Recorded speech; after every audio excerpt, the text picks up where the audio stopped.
Hey, Jamie here, and welcome to part 2 of Module 10, where we're continuing to focus on negotiation. And specifically in part 2, we're going to start talking about just your offer. So in this part, we're going to understand a value-driven versus a time-driven perspective, understand the monetary and the non-monetary options that are available for negotiating within your offer and your compensation package, and then understanding the framework for approaching your offer negotiation. So step by step, what does that look like? And then we'll also understand how to leverage competitive offers and opportunities. And we'll talk about why having competitive offers can be so beneficial in terms of the outcome for your negotiation.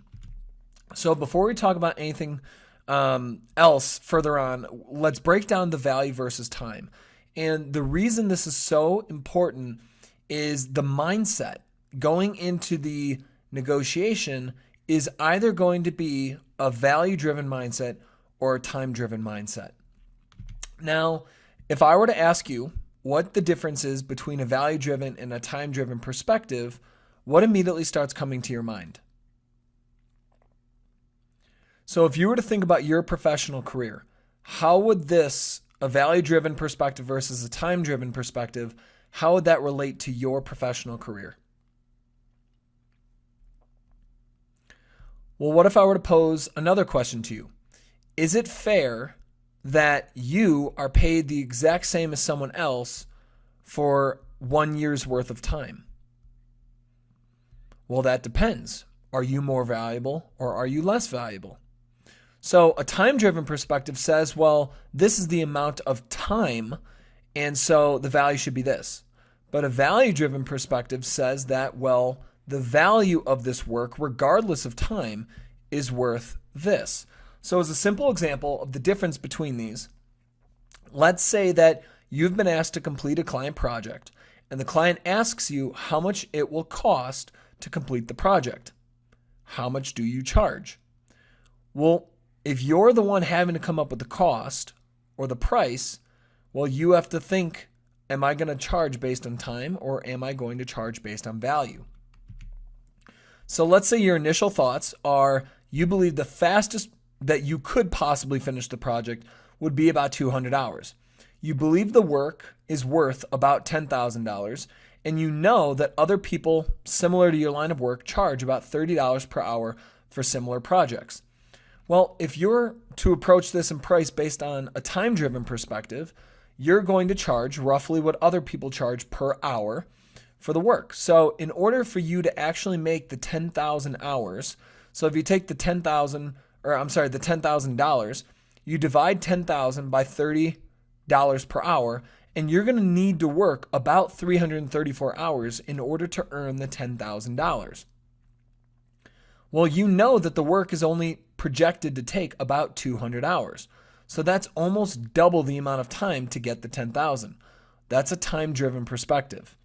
So a value-driven perspective would say that, well, I know the work is about 10,000, so I'm going to charge what it's worth, $10,000. And then I'm going to work as fast as I possibly can to complete the project because I'm not being paid for my time. I'm being paid for the value of my work. Now, this is how you want to view, this is the perspective and the mindset you want for your career.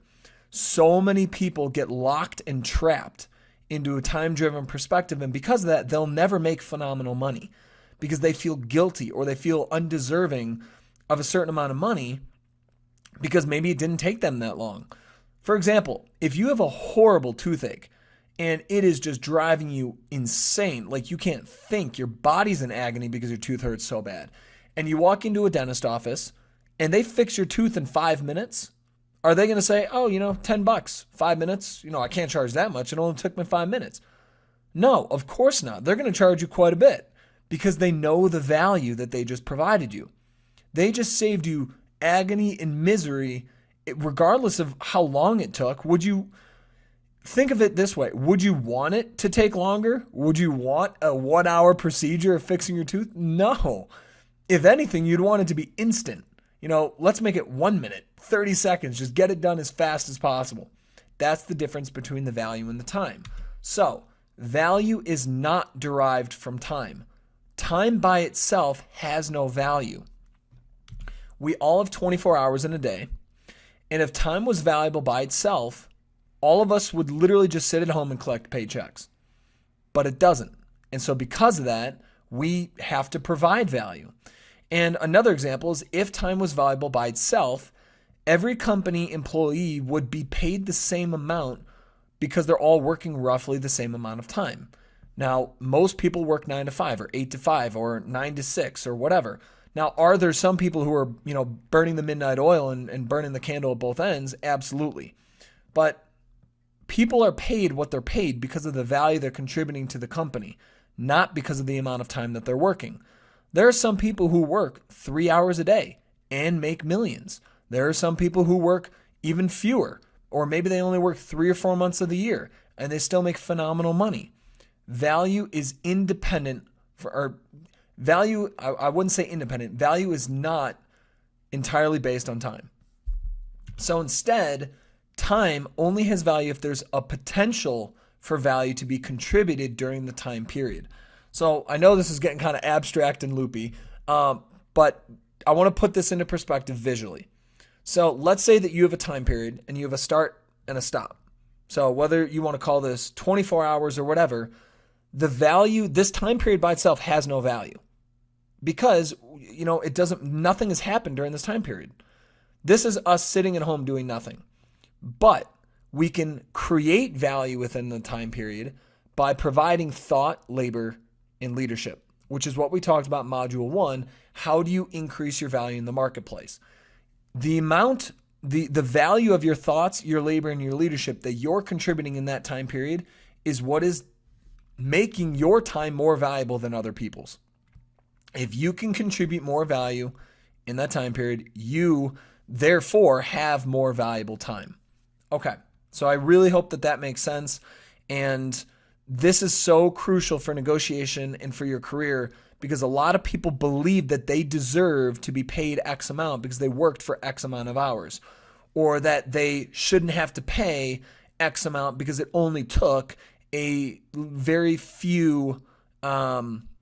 short period of time. They're locked in a time-driven perspective. They will always be stuck. You cannot allow yourself to stay stuck in a time-driven perspective. So, if you do, you become fixed and limited in your career by a time-driven perspective. You're incentivized to make decisions based on time instead of value, and you do not want to do that. So, if someone is locked in a time-driven perspective, in the bottom left of this slide, you can see they're going to charge $30 for the work, $30 per hour for the work, and then work more hours. And they're going to take more time, and by working more hours when it really doesn't need to take that long, they're actually destroying future value because the opportunity cost is they could be doing something else with that time in the future. So instead, the value-driven perspective that we want is we would rather charge what the value itself is worth, take less time, and by taking less time, we can actually create more future value. This is super important for your negotiation. So in summary, which would your client prefer? To pay $10,000 and have you instantly finish the project, or pay $10,000 and sit around and wait for 334 hours for you to finish the project? Of course, it's the first. Instantly finish the project. If you could pay X amount and have something immediately done, we would do that all the time. And also, think about Amazon. Why has Amazon as a business exploded in terms of value and client base? Because they offer 2 days shipping for free if you're a part of the group, the Prime. So time is so people think that time has value, but it doesn't. We want things to take as little amount of time as possible. So always remember, you're not paid for time. You're not negotiating for time. Instead, the client wants the project done well, and done quickly. Now, how does this relate to your professional career?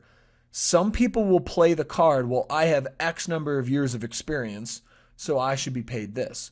Well, just because you're experienced and you spent that amount of time doing something doesn't mean you're good at it.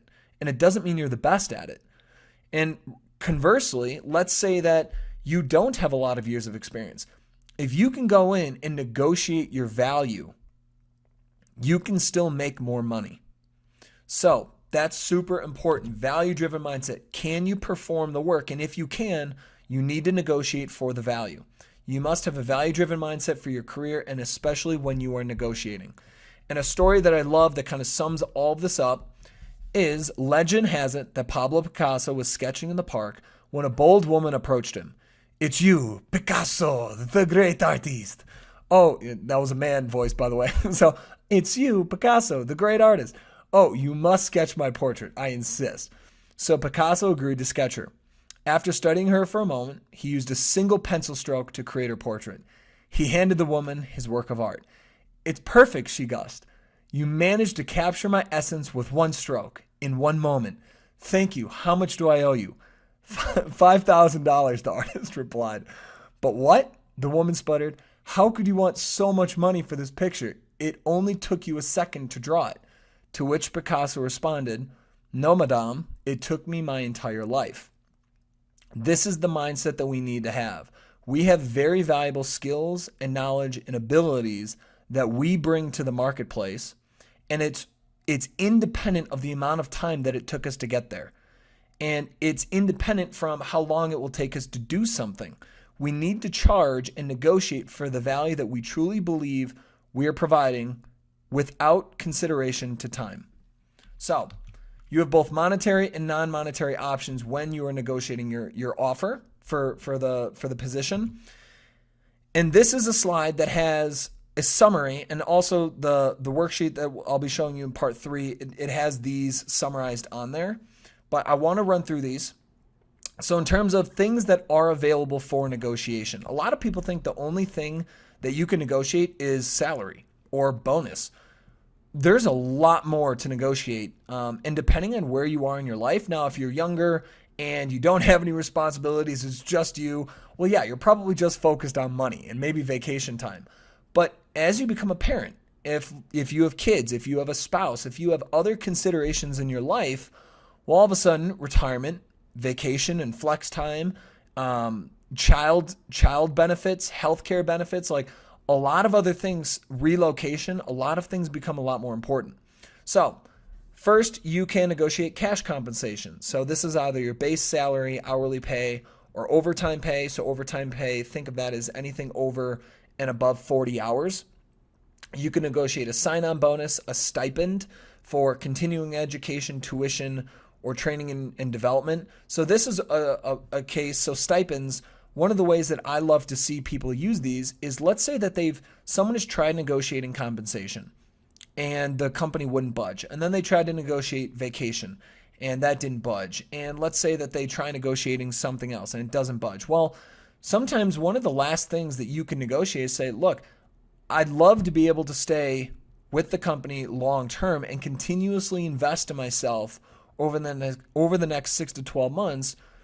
What if I proposed that there was a $2,000 to $3,000 stipend that I could use to invest in personal development and professional development in order to improve the skills that I'm providing to the team?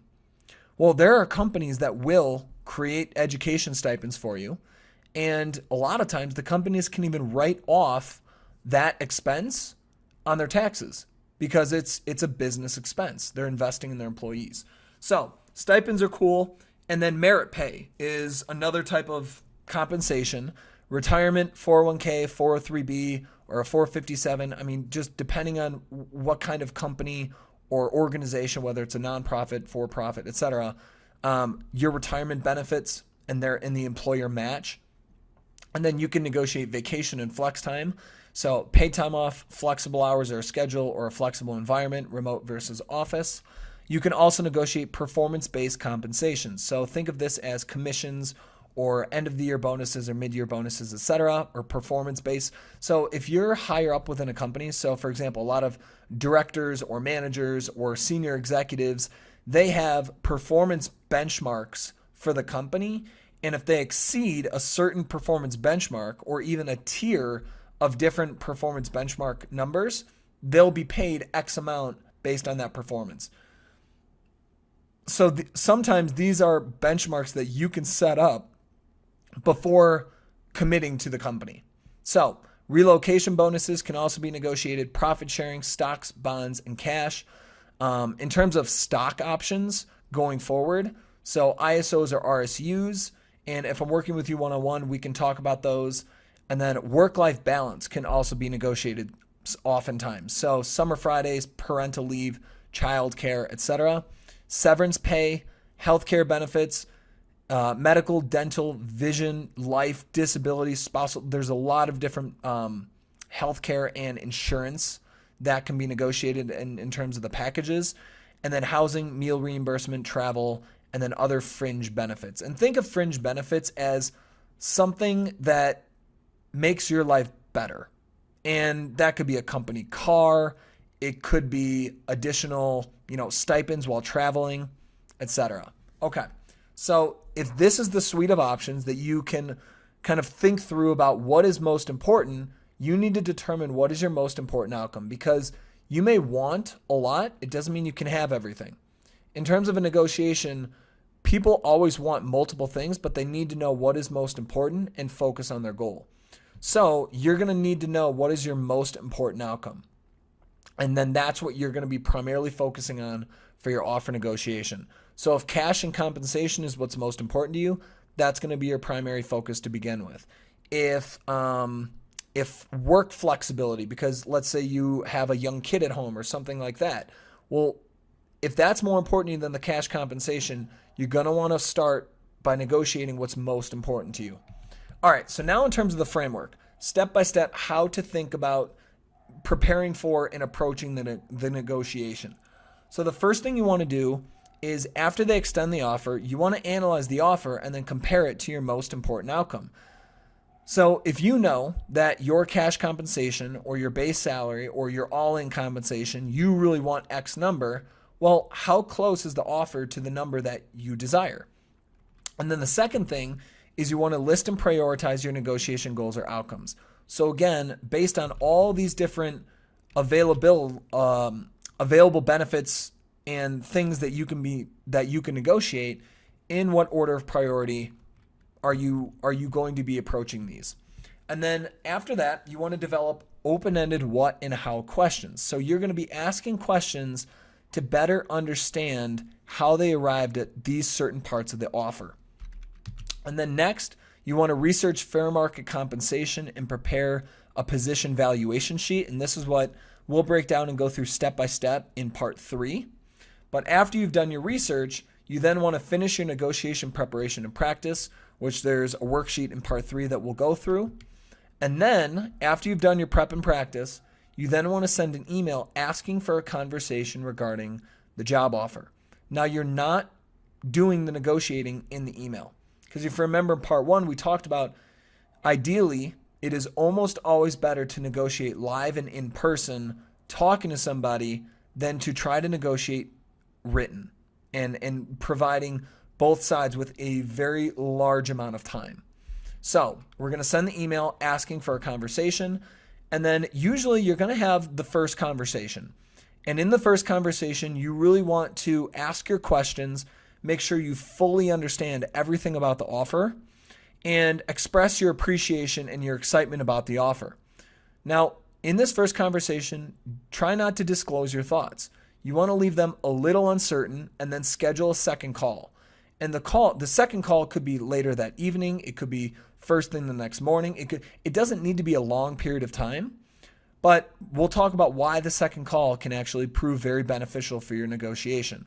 And then on this first conversation, you've asked your questions, you expressed your understanding and your excitement and appreciation, but then you also want to let them know that you're doing your best to understand their offer, you're considering your other competitive offers, and you're doing your research to make what you believe to be the best and most informed decision for your career. They'll respect that.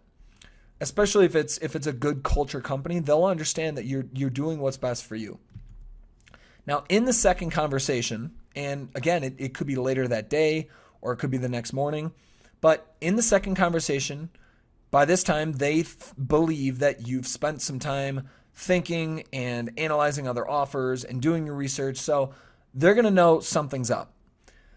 In the second conversation, you want to express genuine excitement and positive intent to join the company.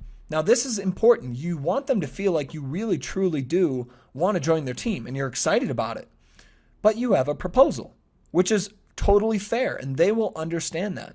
So you have a proposal, and the way that you can ask after the proposal is ask how you can work together to make the offer closer to your proposal. And this is where the tonality and body language is going to be really important. How you ask is more important than the ask itself. And I know this sounds crazy, but how you ask is going to be more important than the ask itself. If you come off as defensive or accusational or like they're not being fair or that you believe that you deserve more, well, the moment it turns personal, the negotiation is turned into an argument and both sides are going to be defending and locking up. There's no more conversation. So tonality, it being pleasant, respectful, excited, showing positive intent, you want to join the team, but you're just simply, you've made a proposal and you'd really like to work with them on how can you make that happen? How can we make that happen together? So you want to allow them to respond before you disclose any research, your competing offers, or any other info. So a common mistake where I see is people go into a negotiation and then they just unload on the other person.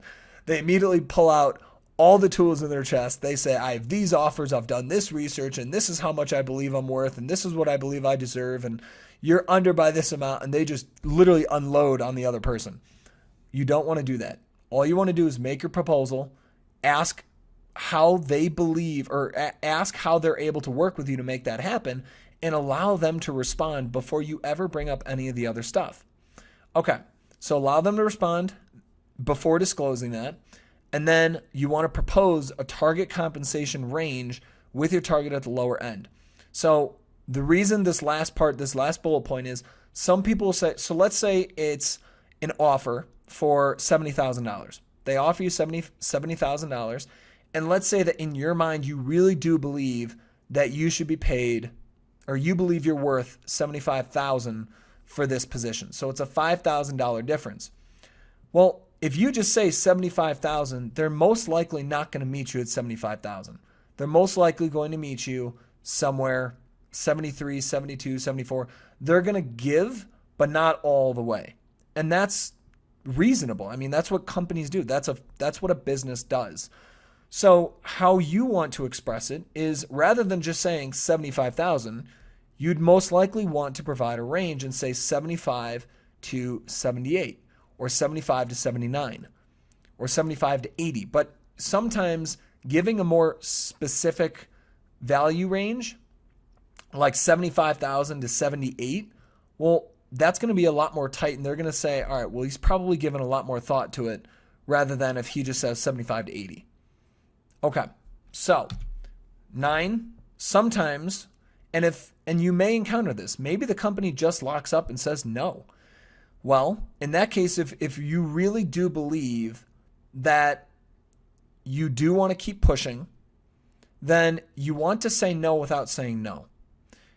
Now, in this case, you want to express excitement and appreciation for their offer and re-express that you have a strong desire to join their team. But rather than just saying, I'm sorry, I just can't accept this, or I'm sorry, this isn't doing it for me, or something along the lines of saying no, instead you want to keep the conversation going. So you want to finish by asking what or how they can help make the offer closer to your proposal. So now let's say that you've made your proposal and they just said, I'm sorry, that's really not in our budget. We just can't make that happen. Well, a lot of people either say, okay, or, I can't accept. But instead you could say, so it sounds like you guys have a really tight budget this year. I'd love to ask, well, what else could we talk about in terms of negotiation? Or what else could be done that your team could help bring it closer to my proposal? You've kept the conversation going. The moment they realize that you're not just completely stuck on one specific number, but you're willing to talk and negotiate about other options, who knows? Maybe they really truly are stiffed on money. They literally can't budge on the budget and on the money or the compensation, but who knows? Maybe their flexibility on the vacation. maybe their flexibility about their retirement match. So be flexible when negotiating and don't be stuck only on one thing.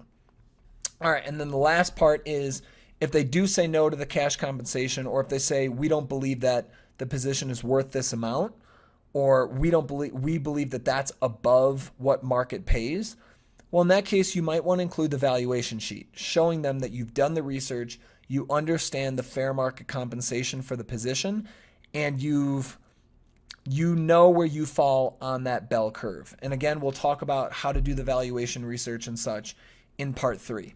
And then finally is 10, after you've achieved an agreement with them, you want to discuss performance expectations as well as your career path. And we'll really dive into that in module 11, where we talk about accelerated advancement. So many people are 100% transparent when negotiating.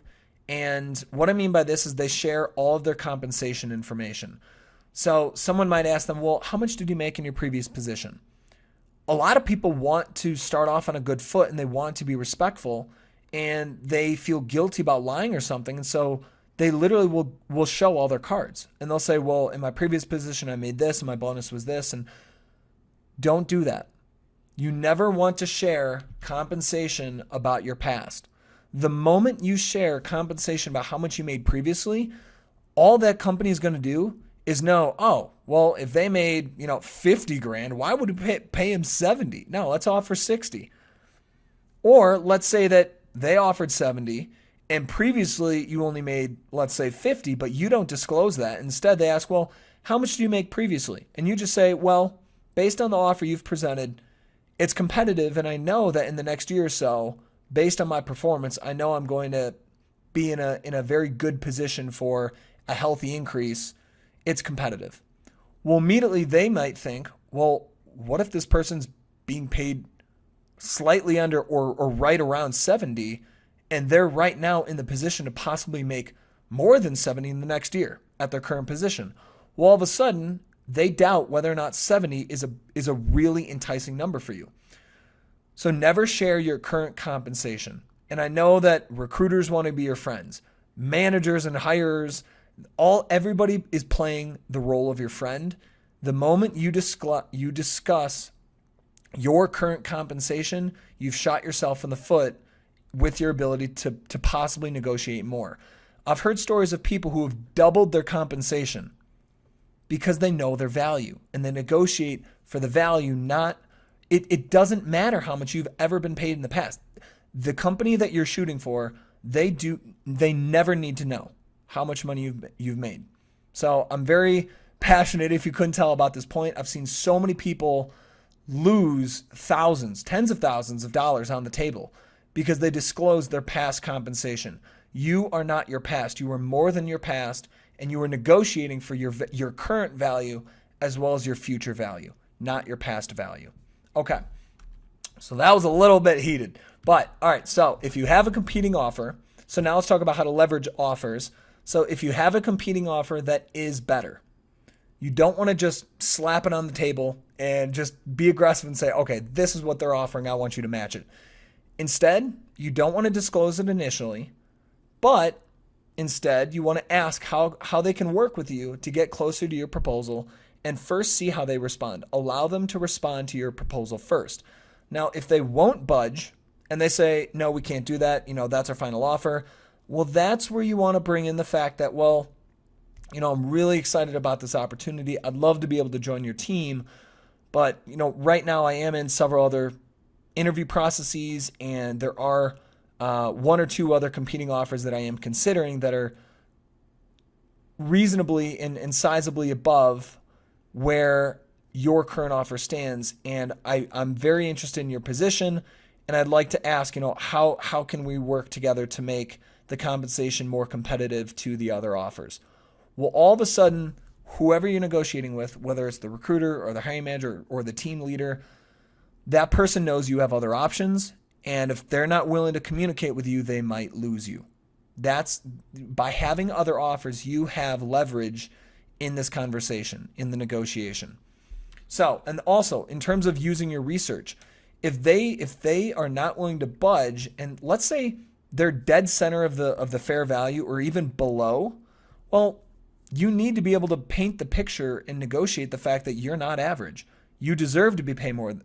You deserve to be paid more than average because you have to offer more value than the average worker. Okay. Now, what if a competing offer is not better? You don't want to tell them that. and you still want to use it to your advantage. And the way that you can use it in the negotiation to your advantage is don't disclose the details. So I want to use this as an example. So let's say, again, you have an offer standing with the company for $70,000. And now let's say that you have another offer that is willing to pay $65,000 and it's some other company. Well, you don't want to tell them that you have another offer for $65,000 because then if anything, the company knows they for sure have you. So instead, what you want to do is just paint the picture that right now I'm in several other interview processes and I'm in the final rounds and I've received several offers and right now they're competitive. Well, immediately again, you're planting that seed in their mind that they don't have you for certain. And so that's going to make them a lot more willing to negotiate with you about compensation because they know that right now as the offer stands, it might need to be sweetened in order to lock you in and get you to accept. Okay, so rapport and attitude for the negotiation. How are you communicating both in terms of tonality and body language? You need to be very understanding and cooperative. You need to be appreciative, excited, and interested in their company, and that needs to be expressed. And you also want to be very pleasant and respectful, but you also want to be serious. And this is similar to the interview where you need to know your value and you need to be genuinely excited about the opportunity. You want them to truly believe that like that's where you want to be. And the only thing in your way is this offer. Well, in that case, they're going to be a lot more willing to work with you because they know you are committed to the company. You want to be there. If someone believes that you're getting defensive or you're argumentative or you're a hassle in this agreement or in this negotiation, they might just lock up and say, nope, take it or leave it. We're done. That's it. So you want to be very, very appreciative, excited, interested, and respectful and pleasant throughout the entire conversation. Never become defensive, never get argumentative, and never make accusations, and also never make it personal. So the way that people make a negotiation personal is they say, I don't think this is fair. Well, the moment someone lays down the fair card, it's become personal because that's your perspective against their perspective.